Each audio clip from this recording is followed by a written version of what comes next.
मुख्यमंत्री एकनाथ शिंदे यांनी आपल्या कार्यकर्त्यांना उत्साहवर्धक संदेश दिला आहे। ते म्हणाले, मी आलोय ते फक्त एकच सांगायला, गुलाल उधळण्यासाठी तयार रहा।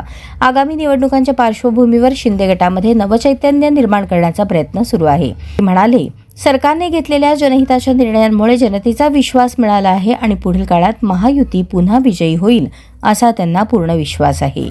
आता चाकणची राखण आपल्या भगव्याला करायची आहे। हातात विजयाची ढाल घेऊन आपल्याला गुलाल उधळायचा आहे। लोक म्हणतात भगव्याचं ठाणं, आता भगव्याचं पुन्हा पण आपण करू शकतो।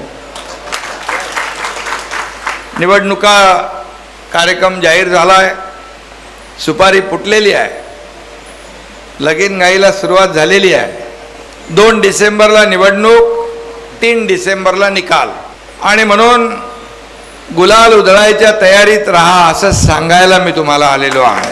आणि मला विश्वास आहे की एवढे सगळे कार्यकर्ते, लाडक्या बहिणी, लाडके भाऊ, पदाधिकारी सगळे जर उतरले तर विरोधकांचं डिपॉझिट गुल झाल्याशिवाय राहणार नाही।